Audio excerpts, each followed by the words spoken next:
New Year, everybody. Dan Illman here, taking a peek at the feature race at Oaklawn Park on Saturday. Let's throw up the field for the $250,000 Smarty Jones Stakes. It's carded as race number 9, and these newly turned 3-year-olds take their first baby steps on the Arkansas road to the Kentucky Derby. You can play this race and the card with your DRF Bets account. We see a full field. These horses, several of them stretching out in distance, hoping to see if they could stay a mile, let alone on longer distances down the road.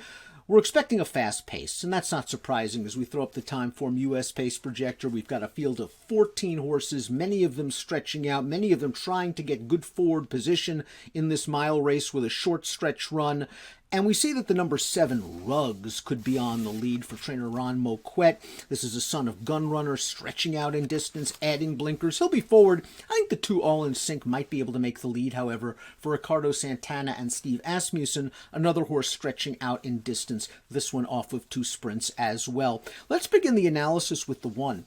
That's Dash Attack, and Dash Attack was good enough to win his career debut going 2 turns. That's no easy feat for a 2-year-old, and he did it at Oaklawn Park, going a mile over a wet track. I like that he wasn't speed crazy in that race. He sat off the pace. He seems like a very professional type, and he earned a solid 74 Beyer speed figure. He draws inside here. Maybe he can tuck inside behind the speeds and take advantage of a fast pace. This son of Munnings looks very promising, and at least he doesn't have to answer that 2-turn 1-mile question. He's done it already. The 2 All in Sync is a son of McLean's Music, and I think he should have enough pedigree to get the mile. His third dam is a horse you might have heard of, the great Personal Ensign, an undefeated Hall of Famer. All in Sync was beaten in his career debut, and like many Steve Asmussen-trained horses, improved drastically second time out. Over a sloppy track, he broke very fast, going 6 furlongs, but then came to hand, tracked the pace in between horses, split rivals to get nearer the inside, turning into the stretch,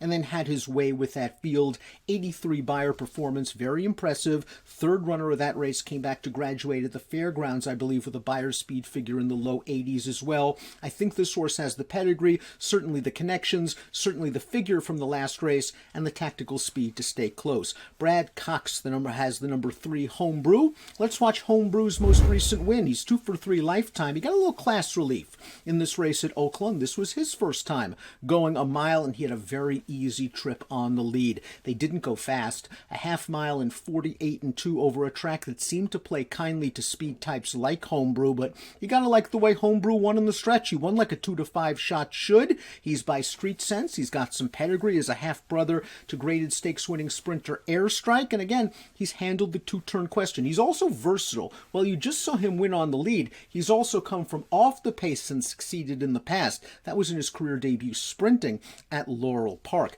The number 4 is Kavad. Kavad's already won 3 times in his career, and this is a nice little story.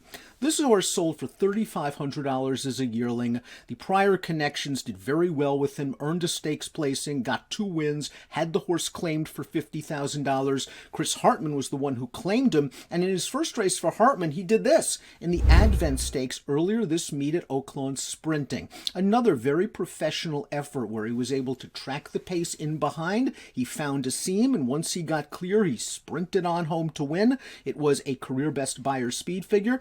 The question is, will this horse be able to successfully stretch out? And I think a lot of folks are going to take a negative approach, and I'm not sure that's the way to look at it, because he's only gone long twice. One on turf, which is probably not going to be his surface, and the other one in a 1-turn mile in the Champagne against some really good horses. Jack Christopher, anyone? Kavod, I think, deserves another chance going a mile. He's very sharp right now, and is another one that is tactical. The number 5 is Ignitus. This is a half to a stakes-winning sprinter at Oaklawn Park named Windmill. Now, this horse tried Stakes Company last time out, finished behind a couple of these, really didn't do any running that day. I couldn't find the excuse. Perhaps stretching out in distance will help this horse, but that last race was somewhat disappointing. Off of a promising maiden win at Keeneland, I'm taking a wait-and-see approach. Let's watch Bureau's most recent race. That was a maiden win at Remington Park for trainer Ron Moquette. This is a son of Mastery who was beaten in his debut, although he ran very, very well behind Don't Cross the Devil, who's also in this race. He stretched out from 6.5 to to a mile, and as you see, had no problem with the additional distance. He drew off to win by 6. The mile is no problem, and he would benefit if this pace is quick, contested, and falls apart late. He is a son of mastery. There is stamina pedigree on the bottom. This is a very interesting horse that seems to be going the right way for a very good trainer, who also has the number 7, Ruggs. Ruggs was a debut winner going 6.5 furlongs. He ran in the Advent, and again, while Kavad won that race, and Kavad won that race in nice fashion, I'm not sure the Advent overall is going to come back a very strong race. Ruggs is by great young stallion, Gun Runner. What a first crop he had. The Dam, a grade 3 stakes winning sprinter. I think Ruggs has enough pedigree to get the mile. The blinkers come on. He ran okay in the Advent, although he flattened out late. I think he's going to be tighter with that race under his belt. Vivar is the number 8, another one going out for trainer Brad Cox. This is a son of Cairo Prince. He won 2 races in a row going long. They tried him in the grade 2 Kentucky Jockey Club, and well, he ended up wide turning into the stretch. He just didn't have that finish. Maybe it was a situation where it was too much too soon and only his 4th lifetime start to try graded stakes company. This is a graded stakes caliber field, I believe, however. Vivar, I think, does have the running style. Brad Cox at a price, always appealing. I need to see a little bit more. Don't Cross the Devil, 2 for 2 in his career. He beat Bureau, who did have trouble in his debut going 6.5 at Remington. And then he did this. Second start, now winners at 2 Life, also going 6.5 furlongs, and he blew this field away.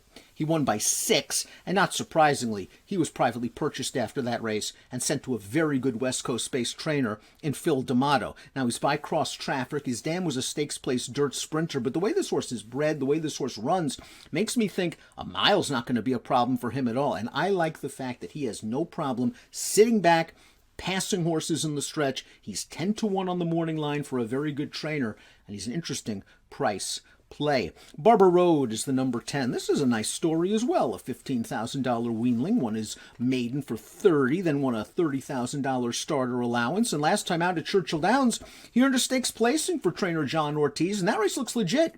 The 4th place finisher, an Asmussen trainee, came back to win the Sugar Bowl Stakes. 87 Beyer speed figure for that horse. Barber Road earns an 84, and it looks like this horse is okay. He's already run at a 1 at a mile and a 16th. I like his tactical speed. He's going to be hustled out of there, get into the second flight while outside into some clean air, and maybe get a clear run through the second turn. I do think 4-1 on the morning line seems a little bit light in such a competitive field. Kairama, the 11 for Asmussen, debut winner. Then they tried the Nashua at Aqueduct against Baffer-trained Rockefeller. Didn't run well in that race. Okay 3rd in the Advent last time out. Didn't love that race. Now we're going to try to stretch him out again. The Dam was a multiple stakes place dirt sprinter. It's another situation where you have a top trainer with a really well-bred horse that has shown some ability. Just don't love the recent starts from Kairama, who now has to overcome an outside post position. Cool Papa G is up next. Cool Papa G finished behind Barber Road when that one was stakes placed to Churchill Downs. 3rd start of the form cycle for Asmussen. Another one by McLean's Music. The Dam, a stakes-winning dirt sprinter. I think this horse, again, has shown potential in his career. The buyers are going the right way. He has the right running style for a race like this. He's another one that's just going to have to put it all together and work out a trip from post 12. Immoral, the 13, made his debut at Charlestown, going a 2-turn 7 furlongs. Let's watch that race. He was under the tutelage of a high-percentage debut trainer, Brittany Russell, and this Into Mischief gelding won with only a 52 Beyer speed figure, but won very comfortably as a favorite. He went through the auction ring after that race. He was purchased for $55,000. This is a really solid barn, but this horse must improve from a Beyer speed figure standpoint, drawing a tough outside post. Ben Diesel completes the field, and Ben Diesel has a strong pedigree. This is a full brother to Will's Secret, grade 3 winner at Oaklawn last year, and 3rd in last year's Kentucky Oaks. Debut winner for Dallas Stewart, going a mile and a 16th. Okay 4th last time out in the Kentucky Jockey Club. This horse has credentials. The outside post worries me a lot. Going a mile at Oaklawn Park, he'll have to overcome post 14. We take a look at my top picks. All in Sync stretches out for the first time. He's got that lovely Phipps pedigree on the bottom that should be able to help him get the mile. And I like the way he scooted on home at Churchill last time out. Patiently held up in between. When he was asked for a run, he did so very nicely, and he beat a horse that came back to win. 8-1 on the morning line for the 2. All in Sync, my top pick for the Smarty Jones Stakes on New Year's Day at Oaklawn Park. Good luck.